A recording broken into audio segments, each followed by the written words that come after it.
Hola, ¿qué tal? Eh, Vamos a tratar ahora sobre la vuelta del exilio, el regreso a la tierra. Lo hacemos en un video aparte. Me lo planteé si hacerlo en un video aparte porque de hecho son dos realidades que están íntimamente unidas. Pero para no hacerlo tan largo, decidí partir en la temática en dos y ahora vamos a concentrarnos en el regreso del exilio. Siempre tenemos en cuenta que todos estos hechos que estamos relatando no son solamente hechos puntuales, historiografía, sino que es revelación de Dios. A través de situaciones concretas, Dios manifiesta que está cerca de los suyos. Sí, de Israel, pero a través de Israel, de toda la humanidad.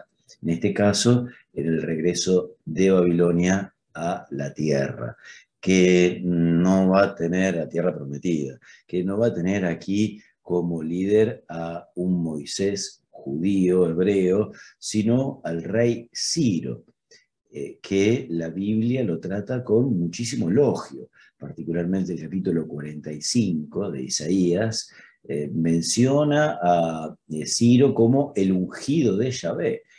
Dios le da la misión, Dios va delante de él le va a otorgar tesoros y riquezas, lo llama por su nombre. De verdad, todo esto sin que Ciro lo conozca. Ciro no conoce a Yahvé, pero a través de este llamado el profeta Isaías piensa que Dios quiere, está convencido, cree que Dios quiere que Ciro se encuentre con Yahvé, se encuentre con el Dios de Israel como su verdadero Señor. El edicto de Ciro, relatado en Esdras capítulo 1, va a marcar el regreso del exilio. Este regreso no va a ser un hecho unidireccional, sino que va a tener diversos significados. Sí, por supuesto, Isaías 40:55 nos habla de un tiempo de consuelo, de Dios que manifiesta que Él es el Señor de la historia y de la creación, hasta el mismo Ciro está a su servicio, que esta liberación muestre el amor íntimo, eterno, que Dios siempre tuvo por Israel, aunque estuvo por un tiempo enojado, le ocultó por un tiempo el rostro, pero ahora vuelve al encuentro, Dios abre caminos a su pueblo, lo protege, lo llama de modo cariñoso, le dice gusanito de Israel, oruguita, como si fuesen cosas de enamorados. Y hay una mutua pertenencia entre Israel y Dios, Dios e Israel. Uno pertenece al otro.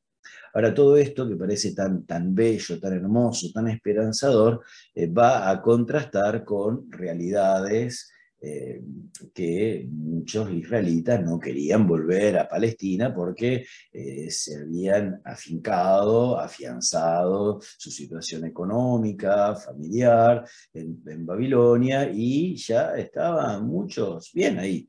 E imaginaban que la vuelta no iba a ser de pura gloria, sino de que iba a haber bastantes dificultades, cosa que así ocurrió, porque otra vez relatado en Esdras 3 al 4, el regreso va a ser duro, porque van a encontrarse con las murallas destruidas, el templo destruido, los campos arruinados. Va a ser necesario poner los brazos de trabajadores en marcha. Y así se van a reconstruir las murallas. Va a haber dos personajes que entre sí van a ser como muy cercanos, se van a ayudar mucho. La parte más política, más organizativa, va a estar a cargo de Nehemías, y la parte más espiritual del escriba Esdras, que va a fundar prácticamente refundar la espiritualidad del pueblo. Las murallas van a ser necesario construirlas durante el día y protegerlas durante la noche, a causa de que los vecinos no querían que Israel recuperara su poderío y su situación anterior. Cuando se construye el templo, muchos van a dar gritos de gozo, de esperanza por esta reconstrucción, pero otros, los más viejos, van a tener como una nostalgia, rememorando el templo anterior, el templo de Salomón, que era tan grandioso, y este se ve que se le parecía muy de lejos. Bueno, siempre vamos a tener los enemigos de fuera y las nostalgias de dentro que no nos dejan crecer. Esdras, en el capítulo 8 de Nehemías, junta a todo el pueblo, hace una proclamación de la ley durante el día con muchos asesores, acompañantes, otros escribas, le van a explicar al pueblo las leyes y le van a explicar la alianza, las promesas de Yahvé, las infidelidades del pueblo. El pueblo se va a emocionar mucho, se va a poner a llorar por haber sido infiel a Dios, pero los escribas, los sacerdotes alientan al pueblo nuevamente a la esperanza. Te digo brevemente que en este tiempo de Esdras se va a fundar el nuevo judaísmo, mucho del cual está presente todavía ahora. Esa idea de un pueblo que no tiene que mezclarse con los paganos, que tiene que ser fiel a sus tradiciones, que tiene que observar muy de cerca todas las leyes.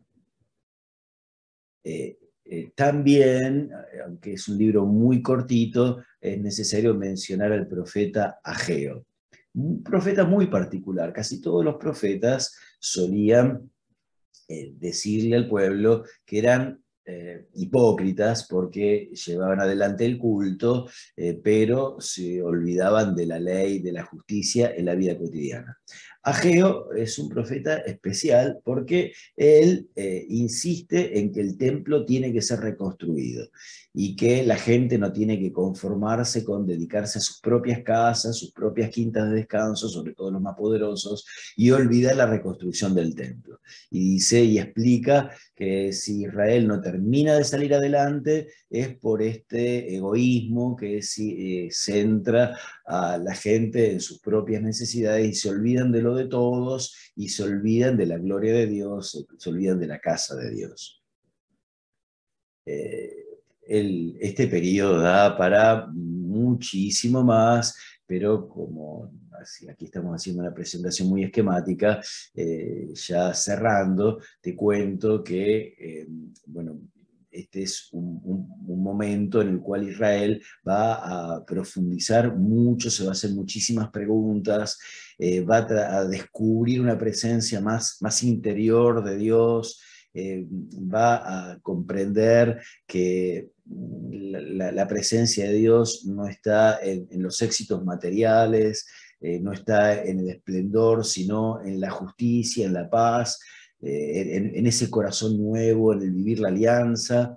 Israel va también a redescubrir en toda esta etapa las tradiciones antiguas, se van a releer todas estas tradiciones, a agrupar, y por eso este periodo de tanta crisis y de tanta prueba va a ser el momento en el cual, con toda seguridad, la palabra de Dios, la Biblia, como la llamamos nosotros, la Tanaj, como la llamaban los judíos, seguramente fue encontrando su cristalización más importante, se fue amalgamando todas estas tradiciones, agrupando, y por eso notemos que esto ocurre en un momento de gran crisis.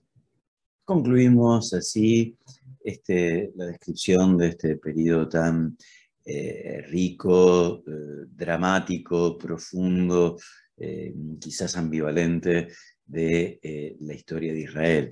Nos queda por delante la revuelta de los macabeos cuando Israel cae bajo el dominio de los griegos, y una última etapa que tiene características fundamentalmente espirituales, las podríamos llamar los Anawim, los pobres de Yahvé, que anticipa el Nuevo Testamento, anticipa la espiritualidad de Jesús, de las bienaventuranzas.